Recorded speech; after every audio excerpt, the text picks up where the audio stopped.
नमस्कार। आज बात करेंगे नारी श्रृंगार से जुड़े उन 8 पवित्र नियमों की जो सदियों से हमारी संस्कृति का एक बहुत ही खास हिस्सा रहे हैं।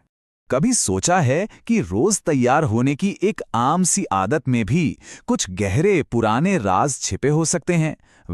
आज हम इन्हीं रहस्यों से पर्दा उठाने वाले हैं। तो आज हम श्रृंगार से जुड़े 8 पारंपरिक दिशा निर्देशों को समझने की कोशिश करेंगे। और हाँ, ये सिर्फ नियम नहीं है, बल्कि ये वो प्राचीन मान्यताएं हैं जो हमारे ओवरऑल वेलबींग यानी कल्याण से जुड़ी हैं। तो चलिए शुरू करते हैं। तो सबसे पहले बात करते हैं टाइमिंग की। इन परंपराओं के हिसाब से श्रृंगार कब किया जाता है, ये उतना ही जरूरी है जितना कि कैसे किया जाता है।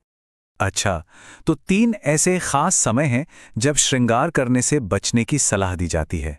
सबसे पहला है सूर्यास्त के समय। ऐसा माना जाता है कि ये समय नेगेटिव एनर्जी से जुड़ा होता है।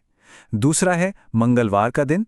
इस दिन कोई भी नया श्रृंगार का सामान न तो खरीदना चाहिए, न किसी को देना चाहिए और न ही इस्तेमाल करना चाहिए। और तीसरा, पंचक के दिनों में। ज्योतिष के हिसाब से ये शुभ नहीं माने जाते, तो इन दिनों में भी श्रृंगार की कोई नई चीज खरीदने से बचना चाहिए। तो इन सब नियमों के पीछे का आइडिया क्या है? सीधी सी बात है, ये माना जाता है कि जब हम यूनिवर्स के साइकिल्स के साथ यानी शुभ समय के साथ तालमेल बिठाते हैं तो पॉजिटिव एनर्जी बढ़ती है। मतलब it's all about doing the right thing at the right time. चलिए अब समय के बाद आते हैं स्थिति और स्थान पर। इन मान्यताओं के हिसाब से श्रृंगार करते समय आपकी बॉडी की पोजीशन और आप किस डायरेक्शन में हैं, ये आपकी मेंटल पीस पर काफी गहरा असर डाल सकता है। इसमें एक बड़ा मजेदार नियम है जो कहता है कि खड़े होकर श्रृंगार करना वर्जित है, क्योंकि इससे मानसिक अशांति बढ़ सकती है।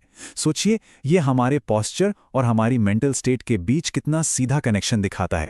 तो इसी से जुड़े 2 नियम और साफ हो जाते हैं। पहला तो यही जो हमने अभी देखा कि खड़े होकर श्रृंगार करने से बचना है, और दूसरा ये कि दक्षिण दिशा यानी साउथ की तरफ मुंह करके श्रृंगार करना अच्छा नहीं माना जाता, अशुभ मानते हैं इसे।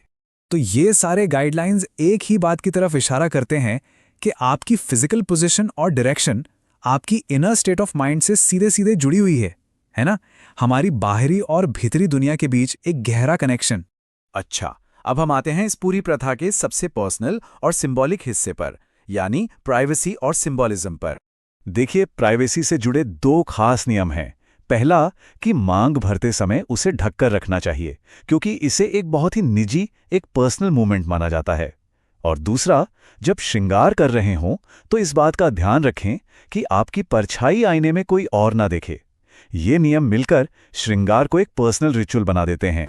इससे एक बात बिल्कुल साफ हो जाती है, इन परंपराओं में श्रृंगार सिर्फ पब्लिक डिस्प्ले के लिए नहीं है, बल्कि ये एक पर्सनल फोकस्ड काम है, एक ऐसा पल जो सिर्फ और सिर्फ अपने लिए होता है।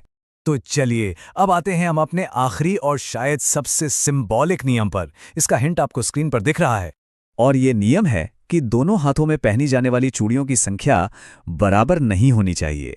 जी हाँ, एक हाथ में दूसरे से कम या ज्यादा चूड़ियां पहनने की सलाह दी जाती है। अब आप सोच रहे होंगे ऐसा क्यों?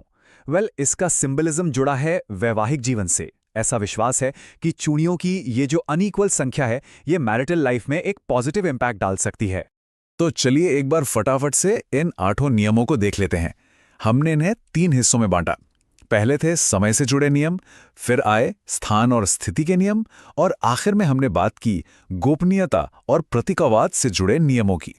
और अब अंत में एक सवाल, आज की इस मॉडर्न दुनिया में इन सदियों पुराने रीति रिवाजों का क्या